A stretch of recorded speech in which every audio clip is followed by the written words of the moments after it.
हरियाणा चुनाव में बीजेपी लगातार तीसरी बार सरकार बनाने जा रही है। एग्जिट पोल में जहां कांग्रेस को बहुमत में दिखाया गया था, वहीं रुझानों में बीजेपी ने कांग्रेस को चौंकाया है।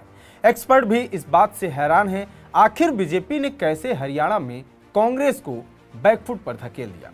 हरियाणा में बीजेपी ने चुनाव से कुछ दिन पहले ही सैनी को सीएम बनाया था। सैनी ओबीसी समुदाय से आते हैं। हरियाणा में जाटों की आबादी 25% है। ऐसा माना जा रहा है कि बीजेपी ने 25% पर फोकस ना कर बाकी के 75% पर फोकस किया और नतीजे सबके सामने हैं। हरियाणा में कांग्रेस को जाटों की पार्टी कहा गया और बीजेपी ने हरियाणा के अन्य समुदायों खासकर 21% दलितों में ये बात भर दिया कि अगर कांग्रेस सत्ता में आई तो हरियाणा में जाटों का तांडव जमकर दिखेगा।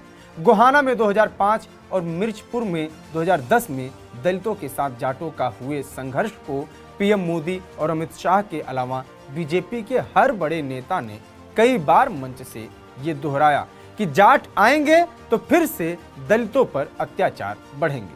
हरियाणा चुनाव में कांग्रेस की हार की एक बड़ी वजह कांग्रेस नेताओं में सामंजस्य भी रहा। सारा फोकस जाटों पर था। इस बीच शैलजा कुमारी नाराज हुई और खुलकर अपनी बात रखी। इस बात को भी बीजेपी नेताओं ने लोगों के सामने रखा कि जो पार्टी एक महिला दलित नेता का आदर नहीं कर सकती, वो आपकी सेवा क्या करेगी। बाद में शैलजा शांत हुई, लेकिन तब तक वोटरों ने ये तय कर लिया था कि इस बार हरियाणा की सत्ता किसे सौंपनी है। बीजेपी ने हरियाणा चुनाव में गैर जाट वोटों को गजब तरीके से लामबंद किया। हरियाणा में जाट 25% हैं, दलित 21%, तकरीबन 8% ब्राह्मण और 8% पंजाबी के अलावा सैनी और राजपूतों ने भी बीजेपी पर भरोसा जताया। कांग्रेस जहां जाटों में ही उलझी रही, वहीं बीजेपी ने अपना फोकस पहले ही तय कर लिया था। शायद यही कारण है कि उसने जाटों पर ज्यादा फोकस नहीं रखा।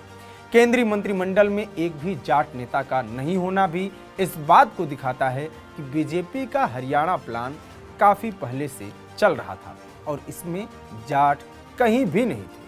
बीजेपी की ये रणनीति काम कर गई। बीजेपी ने अपनी रणनीति आक्रामक रखी और लगातार लोगों को ये भरोसा दिलाया कि कांग्रेस आई तो जाटों का राज होगा और बाकी लोग तांडव देखेंगे।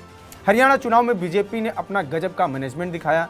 बीजेपी जानती थी कि लोग मनोहर लाल खट्टर से नाराज चल रहे हैं। ऐसे में बीजेपी ने चुनावी जनसभाओं में, खासकर उन चुनावी सभाओं में जिसमें कि मीडिया की दिलचस्पी थी, वहां खट्टर की छाया भी नहीं दिखने दी।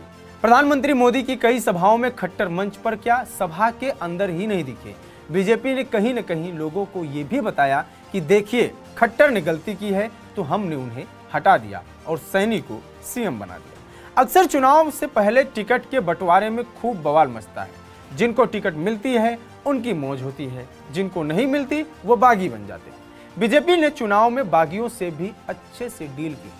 टिकट बंटवारे के बाद ऐसा देखा गया कि सैनी नाराज लोगों के पास खुद पहुंचकर उन्हें मना रहे थे। बीजेपी की ये रणनीति भी काम कर गई। हरियाणा चुनाव में बीजेपी के बागियों से ज्यादा नुकसान नहीं हुआ। उधर कांग्रेस के पास इस चुनाव में जीतने का मौका था, लेकिन कांग्रेस ने ये मौका हाथ से गंवा दिया। लगातार 3 बार किसी भी पार्टी के लिए जीतना आसान नहीं होता, लेकिन बीजेपी ने ऐसा कर दिखाया। कांग्रेस ने जो चाल बीजेपी के खिलाफ लोकसभा चुनाव में यूपी में चली थी, उसी चाल को बीजेपी ने कांग्रेस के खिलाफ हरियाणा में चला और कांग्रेस जीती हुई बाजी हार गई। तो यह था हरियाणा चुनाव का परिणाम। इस वीडियो पर आपकी क्या राय है, कमेंट बॉक्स में जरूर बताएं। देश दुनिया की तमाम खबरों के लिए बने रहिए TV9 डिजिटल के साथ। नमस्कार।